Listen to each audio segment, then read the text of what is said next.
Hello guys, welcome back to my channel. So guys, today your topic is conjunction. तो आज हम discuss करेंगे कि कंजंक्शन क्या होता है और किस कौन कौन सी टाइप्स होती हैं। ये जो टॉपिक है ये हमारा पार्ट्स ऑफ स्पीच के ही अंडर आता है। हमने पार्ट्स ऑफ स्पीच के अंडर पहले अपने 7 टॉपिक्स जो है वो डिस्कस कर चुके हैं और ये हमारा 8th वन है और एक इसके बाद हमारा पेंडिंग रहता है, दैट इज योर इंटरजेक्शन। तो वो हम नेक्स्ट वीडियो में डिस्कस करेंगे। तो दिस इज योर कंजंक्शन। तो conjunction are the words which joints your words, phrases and clauses.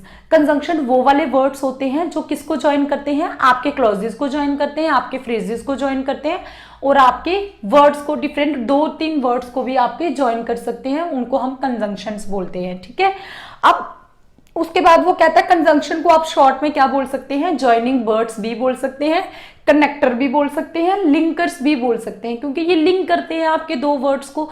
दो वर्ड्स को जब ज्वाइन किया जाएगा, जैसे मैं लिख रही हूं राम एंड श्याम, तो एंड बीच में लगाया ना, तो this word and is joining the 2 words, that first is the Ram and Shyam. तो this is the connector, this is the linker word जो आपका लिंक कर रहा है दिस 2 वर्ड्स को, राम और श्याम को, इसलिए इसको हम कंजंक्शन कहेंगे। अब हम आगे इसकी टाइप्स डिस्कस करेंगे, देन यू विल अंडरस्टैंड कि कितने टाइप की, कितने तरह की कंजंक्शन होती है और कैसे अलग अलग कंजंक्शन को हम यूज करते हैं विद इन द सेंटेंसेस। तो मेन जो टाइप्स हैं वो आपकी 3 टाइप्स हैं। First is your coordinating conjunction,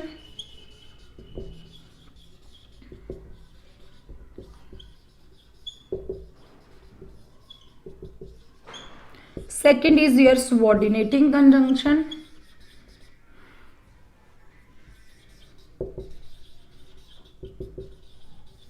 and third is your correlative conjunction. Third is your correlative conjunction. ठीक है, ये आपकी 3 तरह की कंजंक्शन है। इनके अंदर अलग अलग वर्ड्स आते हैं, अलग अलग कंजंक्शंस आती हैं जिनको आप डिस्कस करते हैं। ठीक है, अब आप जनरली पढ़ सकते हैं ये जो सारे ये अलग अलग तरह की है, इसके अंदर कुछ ज्यादा डिफरेंस नहीं, थोड़ा थोड़ा डिफरेंस है कि किस तरह से आप कौन कौन सी क्लॉज को, कौन कौन सी सेंटेंसेस को ज्वाइन करते हैं, बस इतना सा है। लेकिन है ये सब क्या है, आपके लिंकर्स ही हैं, आपके कनेक्टर्स ही हैं, जब दो वर्ड्स को, फ्रेजेस को, जो 2 क्लॉजेस को ज्वाइन करते हैं। तो today we will discuss only 1 type, that is the coordinating conjunction, and in the next video we will discuss the rest of the 2 types of the conjunction. okay, तो ये मैं आज फर्स्ट उसको discuss करूंगी, first type को, ताकि आप आसानी से समझ पाए। अगर मैं तीनों ही एक वीडियो में डिस्कस कर दूंगी तो you will not able to understand the meaning of the conjunction. तो आज मैं एक ही डिस्कस करूंगी, then you will understand the simply understand the meaning of the conjunction, different types of the conjunction. coordinating conjunction, ये वो वाली conjunction है जो आपके किसको ज्वाइन करती है, आपके 2 इंडिपेंडेंट क्लॉजेस को, जब प्रिंसिपल क्लॉजेस को, और ज्वाइनिंग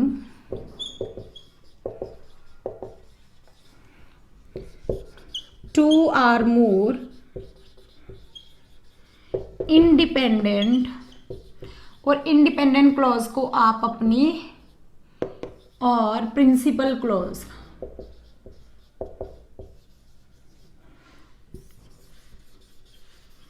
ठीक है, ये आपके इंडिपेंडेंट क्लॉज को जब प्रिंसिपल क्लॉज को क्या करती हैं, ज्वाइन करती हैं, उसको आप कोऑर्डिनेटिंग कंजंक्शन बोलते हैं। अब इसके अंदर कुछ वर्ड्स आते हैं, जैसे कौन कौन सी कंजंक्शन होती है, इसके अंदर आपका एंड कंजंक्शन होती है, फॉर होता है, आपका येट होता है, बट होता है, सो होता है, अदरवाइज होता है,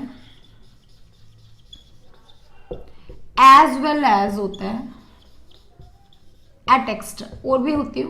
तो ये सब आपके क्या है, आपके कोऑर्डिनेटिंग कंजंक्शन है जो हम डिस्कस करते हैं। 1 2 3 4 5 6 7 और ये सब आपके क्या है, कोऑर्डिनेटिंग कंजंक्शन है। तो इनको हम 1 by 1 डिस्कस करेंगे, अलग अलग सेंटेंस की एग्जांपल दूंगी, अलग अलग वर्ड की, देन यू विल अंडरस्टैंड कि हम किस तरह से इसको यूज करते हैं। तो समझ आ गया ना, कोऑर्डिनेटिंग कंजंक्शन वो कंजंक्शन होती है जब हम 2 इंडिपेंडेंट क्लॉजेस होती हैं, जब आप 2 अलग अलग सेंटेंसेस है, जैसे आई गो टू दिल्ली, मैं दिल्ली जाती हूँ, and he goes to Delhi, वो दिल्ली जाता है। जैसे I go to Delhi and you go to Delhi, तुम दिल्ली जाते हो, मैं भी दिल्ली जाती हूँ, तो मैं क्या लिखूंगा, I and you go to Delhi, मैं और तुम कहाँ जाते हैं, दिल्ली जाते हैं। तो दिस इज द, मैंने दोनों को जोड़ दिया ना, कंजंक्शन लगा दी एंड।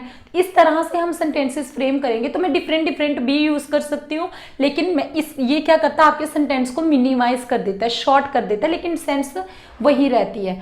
तो इसलिए हमने मिनिमाइजेशन के लिए अपने ये कंजंक्शन को यूज किया है, ताकि हमारे जो सेंटेंसेज है, जो हमारी लैंग्वेज है, वो मिनिमाइज हो जाए, कम शब्दों में अपनी बात कह सके और कंजंक्शन इन वर्ड्स का यूज भी इफेक्टिव तरीके से कर सके। तो अब मैं आपको एग्जाम्पल दूंगी। फर्स्ट ऑफ ऑल आपकी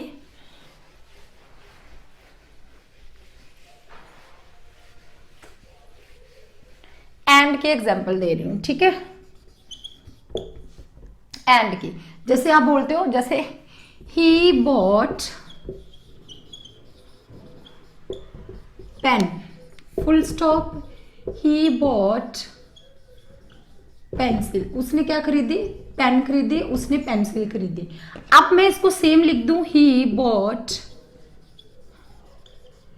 पेन एंड पेंसिल, तो मीनिंग सेम हुआ, अच्छा चेंज हुआ, meaning will remain same, meaning जो है वो सेम ही रहेगा, बस हमने वर्ड जो है दैट इज एंड यूज करके, कंजंक्शन यूज करके हमने इन दोनों वर्ड्स को ये दो अलग अलग इंडिपेंडेंट क्लॉजेज है, इंडिपेंडेंट सेंटेंसेज है, प्रिंसिपल क्लॉजेज हैं, जिनका अलग अलग ही अपने में एक मीनिंग है, लेकिन हम इन दोनों को ज्वाइन करने के लिए एक कंजंक्शन का यूज करते हैं, जिससे हमने एंड का यूज किया और हमने बना दिया कि उसने पेन और पेंसिल खरीदे। तो यहाँ हम क्या बोल रहे थे, उसने पेन खरीदा, उसने पेंसिल खरीदी, और यहाँ हम बोल रहे हैं कि उसने पेन और पेंसिल खरीदा।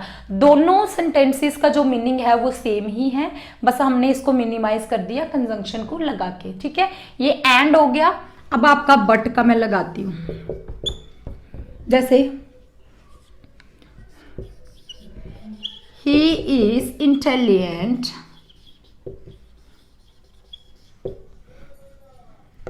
but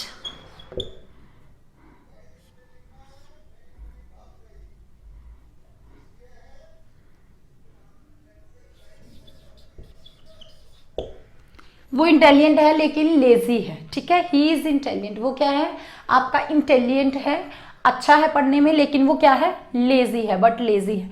लेकिन मैं ऐसे भी बोल सकती हूँ ना, he is intelligent full stop, he is lazy, वो लेजी है, he is intelligent and he is lazy. लेकिन मैंने क्या किया, कंजंक्शन का यूज करके, बट का यूज करके मैंने सेंटेंस को मिनिमाइज कर दिया और दो इंडिपेंडेंट क्लॉजेस को सेम ही क्लॉज बना दिया कि he is intelligent but lazy. This is the contrast, but दो वर्ड है वो आपका कंट्रास्ट शो कर रहा है कि वो इंटेलिजेंट तो है लेकिन लेजी भी है, ठीक है। तो ये आपका क्या है, बट और एंड का यूज हो गया। इसके बाद मैं आपका एज वेल एज का यूज बताती हूँ आपको कैसे करना होता है। बहुत सारे एग्जाम्पल्स हैं, आप अपने से एग्जाम्पल डिस्कस कीजिए, अपने से एग्जाम्पल लिखिए और किस तरह से आप वर्ड का यूज कर सकते हैं।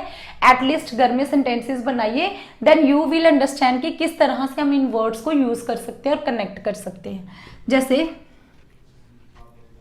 येट, वो कहता है life is full of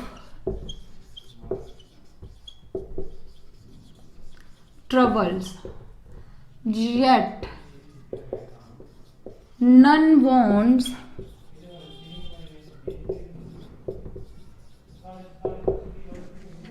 life जो है वो क्या है, फुल ऑफ ट्रबल्स है, मतलब yet none wants to die.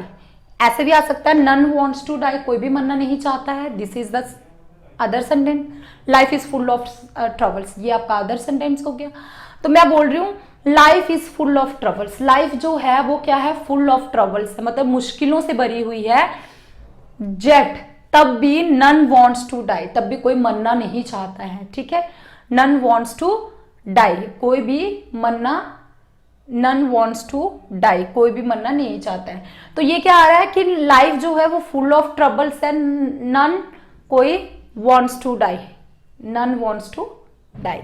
तो दिस इज द येट जो शब्द है, दैट इज वर्ड जो है, दिस इज योर कंजंक्शन को लगाया हमने और इसको हमने यहाँ पे दो सेंटेंसेस को जोड़ दिया, ठीक है। उसके बाद आपका वट हो गया, एंड हो गया और येट हो गया, सो। तो तो हम सो यहाँ पे लगाया, अब हम सो का यूज करेंगे। सो का बताऊंगी मैं आपको कैसे यूज है। जैसे ही डिडंट वर्क हार्ड, कि वो जो है वर्क हार्ड नहीं करता है, इसलिए ही डिडंट सक्सीड, इसलिए वो सक्सीड जो है वो नहीं हो पाता है, सक्सेसफुल जो है वो नहीं हो पाता है, because he didn't work hard. वो ही डिडंट वर्क हार्ड, आप ऐसे भी लिख सकते हैं he didn't work hard, this is the different, and he didn't succeed, वो सक्सेसफुल जो है वो नहीं हो पाता है। तो मैं लिख रही हूँ ही डिडंट वर्क हार्ड, वो वर्क हार्ड नहीं करता है, एंड नहीं करता था, सो ही डिडंट सक्सीड, इसलिए वो सक्सीड भी नहीं होता था। ठीक है, तो ये आपका सो का यूज आ गया, येट हो गया, सो हो गया। अब मैं एज वेल एज का यूज बताऊंगी आपको, और भी है अभी आपका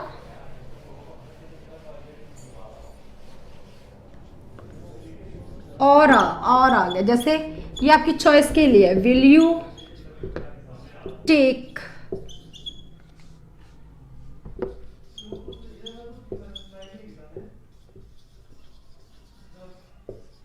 विल यू टेक या वुड यू टेक टी और कॉफी, क्या तुम टी लोगे या कॉफी लोगे, this is for your option, choice के लिए कि आप क्या लोगे, टी लोगे कि कॉफी लोगे।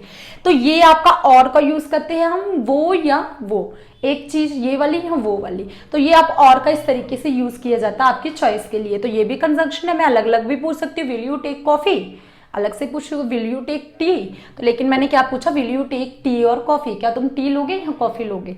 तो ये आपका एक चॉइस बन जाती है जिसमें आप एक को चूज कर सकते हैं। तो अब नेक्स्ट आपका आ जाता है as well as.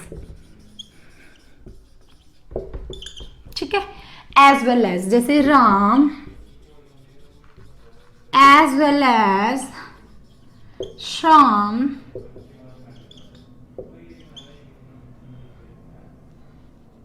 came yesterday, Ram और श्याम जो थे वो क्या आए थे, कल आए थे। Ram as well as Shyam, मतलब राम भी और श्याम भी, राम एंड श्याम भी बोल सकते हैं, लेकिन हमने Ram as well as Shyam, as well as जो वर्ड है that is also your conjunction, coordinating conjunction. As well as Shyam came yesterday, वो कल आए थे, तो this is also your conjunction. ये जो वर्ड है ये आपका कंजंक्शन है, जो दो वर्ड्स को आपको जोड़ रहा है, दो सेंटेंसेस को जोड़ रहा है। Ram came yesterday, Shyam came yesterday, तो हमने बना दिया Ram as well as Shyam came yesterday. ठीक है, तो ये आपका इसका हो गया। अब एक मैं और बना देती हूँ, अदरवाइज रह गया आपका। ठीक है, अदरवाइज क्या होगा कि अगर तुम ऐसा नहीं करोगे अदरवाइज ऐसा हो जाएगा। जैसे हम बोलते हैं if you work,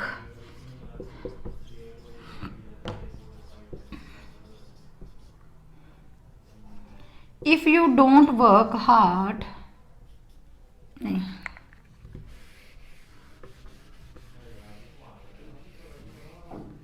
do work hard, do work hard, otherwise you will suffer, you will suffer लिख सकते हो, यू विल फेल लिख सकते हो, कुछ भी। वो कहता है do work hard, work hard करो, अदरवाइज नहीं तो तुम क्या हो जाओगे, सफर करोगे जहाँ फेल हो जाओगे। सफर करोगे मतलब फेल हो जाओगे, जहाँ अच्छे से सक्सेसफुल नहीं अचीव होगी आपको, तो अदरवाइज का ये वाला सेंटेंस आएगा। तो आई होप कि ये जो कोऑर्डिनेटिंग फंक्शन के, कोऑर्डिनेटिंग कंजंक्शन के मैंने आपको ये जो बताए हैं, आपके 7 और 8 जो कंजंक्शन बताए हैं, इनके अलग अलग तरह के यूजेस बताए हैं, किस तरह से यूज करते हैं। आई होप कि यू ऑल अंडरस्टैंड कि किस तरह से हम इन वर्ड्स को यूज करेंगे और क्या कंजंक्शन होती है। तो ये आपका कंजंक्शन आ गया, एक बार रिवीजन कर लेते हैं एंड में। तो कंजंक्शन वो वाले वर्ड्स होते हैं जो आपके फ्रेजेस को, आपके डिफरेंट क्लॉजेस को और आपके वर्ड्स को भी ज्वाइन करती हैं। आपने देखा कुछ वर्ड्स को ज्वाइन भी कर रही है, टी और कॉफी को भी ज्वाइन कर रही हैं, अलग अलग सेंटेंसेस को भी ज्वाइन कर रही हैं, क्लॉजेस को भी ज्वाइन कर रही हैं। तो ये आपके कनेक्टर्स हैं जो आपके दो सेंटेंसेस को, दो वर्ड्स को, दो क्लॉजेस को आपके कनेक्ट करते हैं। अब इन सबको हमने यूज किया कोऑर्डिनेटिंग कंजंक्शन में, दो आपके इंडिपेंडेंट क्लॉजेस का मतलब जिनका खुद में ही भी अलग अलग मीनिंग होता है, तो अपनी मीनिंगफुल सेंटेंस बनाते हैं वो खुद में भी पूरे, और लेकिन हम क्या करते हैं उनको मिनिमाइज करने के लिए उनका वर्ड एक कनेक्टर जोड़ के उनका एक सेंटेंस बना देते हैं। तो ये आपका क्या हो गया, coordinating conjunction. I hope guys you all understand the coordinating conjunction and what is the meaning of conjunction. If you have any query related to the conjunction and coordinating conjunction, please comment in the comment box. I will solve your problem. Thank you guys for watching my video. Okay friends, thanks for watching my video. If you like my video, then please like, share and subscribe my channel.